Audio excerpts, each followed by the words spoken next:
সবাইকে নমস্কার। আমাদের হিন্দু ধর্মে বলা হয়েছে সব ধর্মকে সম্মান করতে।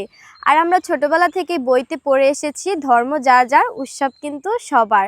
আর আমি কোনো হিন্দু বা মুসলিম বা খ্রিস্টান বা বৌদ্ধ যে ধর্মেরই যে কোনো অনুষ্ঠানে কিন্তু আমি সবাইকে শুভেচ্ছা জানাই।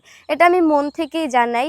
আর এখন পবিত্র রমজান মাস শুরু হয়েছে আমাদের মুসলিম ভাই এবং বোনদের, তো আমি তাদেরকে শুভেচ্ছা জানিয়েছি। তাতে কি আমি আমার ধর্মকে কোনো অসম্মান করেছি? আর এটাকে নাটক বলার কিছুই হয় নাই। ভাই, আমি জানি না আপনি কেন আমাকে নিয়ে এই পোস্টটা করেছেন, কিন্তু আমি আমার মতন আপনাদেরকে বলতেছি। আমি আমার মুসলিম ভাই এবং বোনদের শুভেচ্ছা জানিয়েছি। তারাও তো আমাদের যখন দুর্গা পূজা হোক বা সরস্বতী পূজা বা সামনে দোল পূর্ণিমা, তারাও কিন্তু আমাদের সঙ্গেই রং খেলে। আমি দেখেছি অনেক মুসলিমরাই কিন্তু মন থেকে আমাদের ধর্মকে সম্মান করে এবং তারা কিন্তু সামনে দোল খেলবে। তাতে কি হয়েছে? তারা কি আমাদের মুসলিম, তারা কি তাদের ধর্মকে অসম্মান করতেছে বা আমাদের ধর্মকে কি অসম্মান করতেছে? আমার মনে হয় না।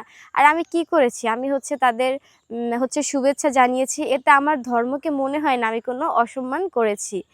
আমি আমার মন থেকে জানিয়েছি। এটা কিন্তু অনেক হিন্দুরাই কিন্তু মুসলিম ভাইদের বোনদের শুভেচ্ছা জানায় না?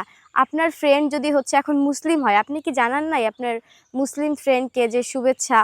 তো আমি তো এটাই করেছি। এতে মনে হয় না আমার কোনো ভুল হয়েছে। আবার দেখবেন, আমি যেহেতু এই অনলাইনে কাজ করি, তো সেহেতু আমার কিন্তু ভিডিও বানাইতে হয় অনেক রকমভাবে। অনেক মুসলিম ভাইরা বোনেরা আছে কিন্তু ব্রাইডাল শ্যুট করে, মেয়েরা, ঠিক আছে? তারা কিন্তু হিন্দু ধর্মের ব্রাইডাল শ্যুট করে। তাতে কি হয়েছে? সে কি হিন্দু হয়ে গেছে?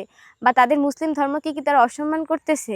তো আমিও তো আমাদের মুসলিম ভাইদের এই রমজানের শুভেচ্ছার জন্য ভিডিও বানিয়েছি। এতে কি হয়েছে? আমি কি মুসলিম হয়ে গেছি? বা আমি কি হিন্দু ধর্মকে অসম্মান করেছি? আমি এটাই আপনাদেরকে বুঝাইতে চাইতেছি। আমি জানি না আপনারা কেন বুঝতেছেন না। আমাকে নিয়ে দেখলাম একটা হিন্দু ধর্মের পেজ থেকে ভিডিও বা একটা ছবি দিয়ে পোস্ট করা হয়েছে। তো তাদের উদ্দেশ্য করে বলতেছি, ভাই, এটা আমার মনে হয় না আমি যে কোনো অন্যায় করেছি। আর আমি যদি অন্যায় করেও থাকি, তাহলে আমাকে আপনারা নিজেদের ছোট বোনের মতন দেখে ক্ষমা করে দেবেন। এইটুকুই আপনাদের কাছে আমার বলা। সবাই ভালো থাকবেন, সুস্থ থাকবেন। ধন্যবাদ, নমস্কার।